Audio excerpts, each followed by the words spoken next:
YouTubers just can't stop making watches. We've had TGV with many collaborations, Mad Watch Collector with the Mad Hacker, Mark from Long Island Watch with Islander, Ben's Watch Club with Spaghetti Scametti, and I have no doubt there's many more. Well, today I thought I'd put two YouTube creations head to head to see who comes out on top. Hello there, my name is Kieran, welcome to Talk to Ticker. I hope you're having a good day. These are two watches that I've never reviewed on the channel, and two watches that on paper look fantastic. But how do they hold up in the metal against each other? Okay, so the rules today, they're simple. The two watches are going head to head in 12 rounds of different categories. I'm adopting the boxing scoring system today. So rounds will be scored either 10-9 or 10-8, depending on who wins the round. Here are the 12 rounds that we'll be judging the watches on today. I'm going to try and stay as objective as possible, but you know, some things do come down to preference. To make it as fair as I can today, I've chosen two watches that are around the same sort of style. Both of these watches are mechanical GMTs. I bought the Islander myself, and the Erebus was sent over for this video for free by Erebus. If you want either of these for your collection, I'll of course leave them both linked below, but please wait until the end of the video to see who wins this showdown before you make your decision. So, the two competitors today are, in the blue corner we have Islander with the Melville, in the red corner we have Erebus with the Origin GMT.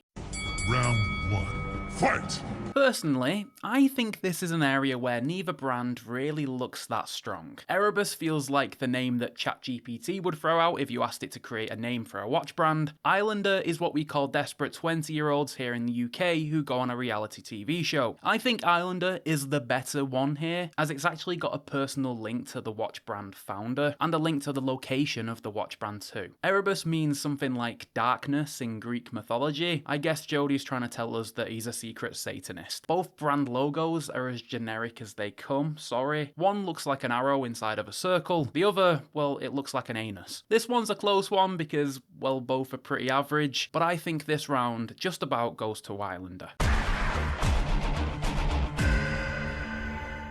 This one does come down to what style you personally prefer. One is more utilitarian and is all about legibility. The other is a bit more fancy pants and goes after that dressy look. The Erebus is bold, uses lots of strong shapes, and doesn't have much detail. The Islander, well, it's the total opposite. It's a bit more delicate, features tons more detail and different finishes throughout. I personally prefer the inner GMT ring over the bezel GMT, although it has to be said, the legibility on the Islander is a bit crap. The handset does not stand out well against the dial. In terms of which watch I think is better looking, again, it's a close one, but I think the Islander takes the round. The 3D finish to the dial is something that keeps you coming back for a second look.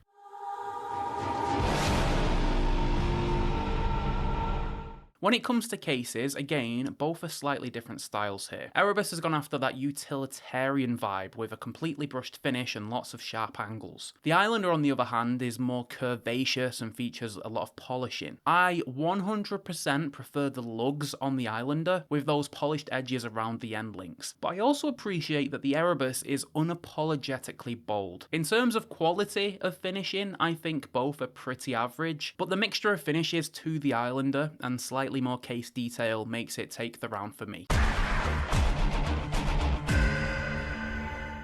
Now, both come with a solid steel bracelet with solid end links, and both are adjusted by screw pins. However, the Erebus features quick release spring bars on the end links, and it features fully articulating links. The end links on the Islander are also a little bit loose, whereas the Erebus links are completely solid. The quality of finishing is about the same, but the clear winner here is Erebus. Quick release spring bars, the bracelet is fully articulating, and those end links fit perfectly.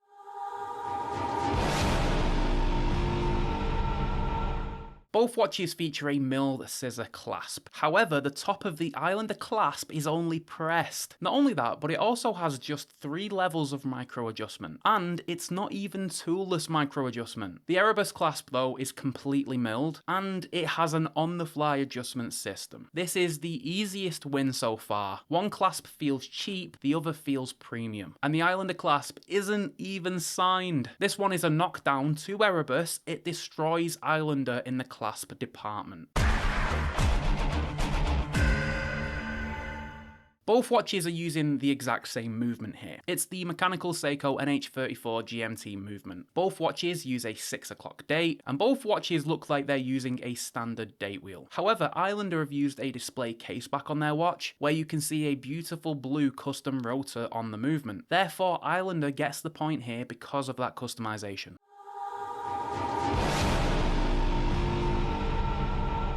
Now, both watches are of course using a piece of sapphire here, and I think this one again comes down to taste. The Erebus uses a flat piece of sapphire with clear anti-reflective treatment. The Islander uses a domed piece of sapphire with blue anti-reflective treatment. You can really see that blue AR when playing with the Islander against the light, and I've personally always enjoyed how blue AR looks. Clarity is for sure a little bit better on the Erebus, as usual with a flat sapphire, but for me, the dome sapphire is the better one here. You get some sexy distortion from side angles, and that flash of blue is always a nice surprise.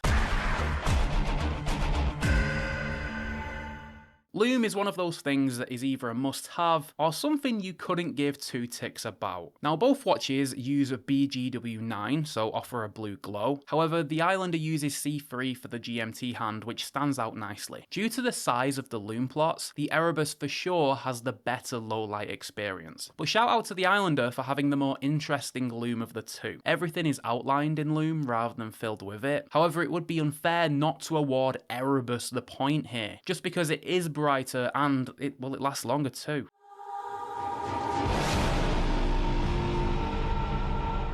Now, both of these watches are capable of swimming. Both feature a screw-down crown and caseback. However, the Islander only has 100 meters, whereas the Erebus has 200 meters. I'm guessing the display caseback is where the Islander drops its pressure capabilities. 100 meters is not bad by any means, and is more than enough for everyday life, but 200 meters is the obvious winner here. You get 3 dial options with the Islander Melville. There's the grey hammer, the one that I have, there's a blue hammer, and then there's a white golf ball hammer option. The Erebus Origin GMT has 8 options. Blues, blacks, reds, whites, and there's 1 purple option with a brushed steel bezel. Of course, more choice is always better, although there's not really much colour difference between each model with the Erebus, just a switch up of the same colour. But let's be honest, 8 beats 3, Erebus wins this round.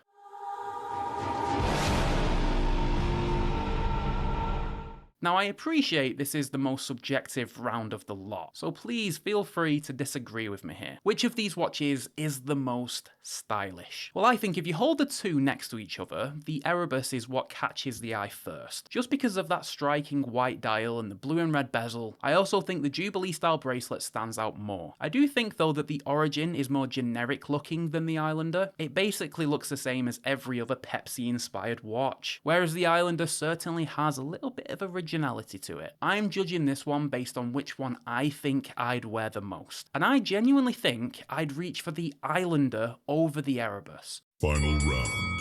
Fight!